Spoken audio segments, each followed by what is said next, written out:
ஐந்தாம் ஆண்டு பனைக்கனவு திருவிழா வருகின்ற சனிக்கிழமை மற்றும் ஞாயிற்றுக்கிழமை விழுப்புரம் மாவட்டம் கஞ்சனூர் பக்கத்தில் இருக்க பனங்காட்டில் நடக்க போகுதுங்க. இந்த திருவிழாவில் ஏகப்பட்ட நிகழ்ச்சிகள் நடக்க போகுது. அதற்கான ஏற்பாடெல்லாம் மிக வேகமாக நடைபெற்று வருதுங்க. எந்த மாதிரியான ஏற்பாடுலாம் இவங்க செஞ்சிருக்காங்க வாங்க பார்த்து தெரிஞ்சுக்கலாம். பிரம்மாண்டமான மேடை இங்கே தாங்க அமைக்க போறாங்க. அது மட்டும் இல்லாமல் சுமார் 500க்கும் மேற்பட்டோர் உட்காந்து நிகழ்ச்சியை ரசிக்கிற அளவுக்கு பந்தலும் போட்டிருக்காங்க.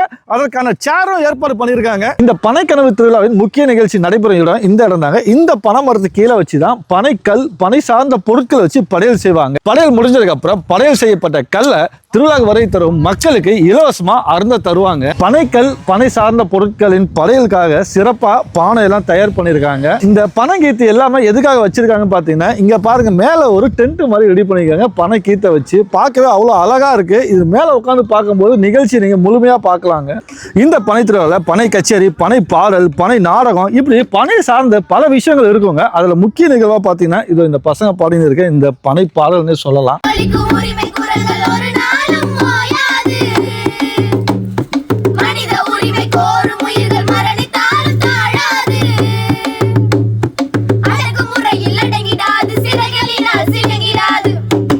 இந்த பனை திருவிழா நடைபெறும் இடத்துல பொதுமக்கள் கழிவறை செல்வதற்காக ஆண்கள் பெண்களுக்கு என்று தனித்தனியா கழிவறை வசதியும் ஏற்பாடு பண்றாங்க. இந்த திருவிழாவில் பாத்தீங்கன்னா பனை சார்ந்த உணவுப் பொருட்களின் கண்காட்சி நடக்குங்க. பனை மூலியமா என்னென்னலாம் உணவுப் பொருட்கள் கிடைக்குமோ அது எல்லாத்தையுமே இங்க வந்து கண்காட்சியில் வச்சிருப்பாங்க. பனை மரத்துல இருந்து கிடைக்கக்கூடிய கைவினை பொருட்கள், வீட்டு உபயோக பொருட்கள், இது எல்லாமே இங்க விற்பனையும் செய்வாங்க. நீங்க வந்து பாத்தீங்கன்னா இந்த அளவுக்கு பொருட்கள் எல்லாம் பனையில கிடைக்குதா அப்படின்ற உங்களுக்கு ஒரு ஆச்சரியம் வரும். இந்த பனை திருவிழாவில் முக்கிய நிகழ்வான மாவலி சுற்றுதல். சுமார் 1000 பேர் ஒரே நேரத்தில் மாவலி சுற்றுவாங்க. அதற்கான ஏற்பாடெல்லாம் மிக வேகமா நடைபெற்று வருதுங்க. இந்த பனைக்கனவு திருவிழாவின் முக்கிய நிகழ்வு பார்த்தீங்கன்னா பனைமரம் ஏறும் போட்டி தாங்க. இந்த பனைமரம் ஏறும் போட்டிக்காக சுமார் 50க்கும் மேற்பட்ட பனையேறிகள் தமிழகத்திலிருந்து கலந்து கொள்வாங்க. அப்படி இவங்க ஏறக்கூடிய மரம் பார்த்தீங்கன்னா இந்த மரம் தாங்க.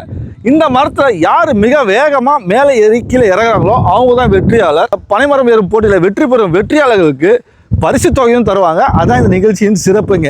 இந்த பனைக்கனவு திருவிழா வருகின்ற மார்ச் 28 மற்றும் 29 இரு தினங்கள் நடைபெறுங்க.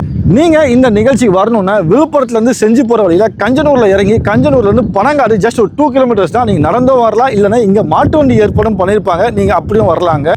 இது போன்ற ஒரு நிகழ்ச்சியை நீங்க குடும்பத்தோட வந்து ஆதரவு தெரிவிச்சாதான் வருஷம் எந்த ஒரு இடையூறும் இல்லாம இந்த மாதிரி நிகழ்ச்சி தான் நடைபெறும். இந்த வீடியோ பாக்குற நீங்க மறக்காம இந்த வீடியோ உங்க ஃப்ரெண்ட்ஸ் அண்ட் ஃபேமிலி ஷேர் பண்ணிட்டு அவசியம் இந்த நிகழ்ச்சி வந்து கலந்துக்கோங்க. நன்றி.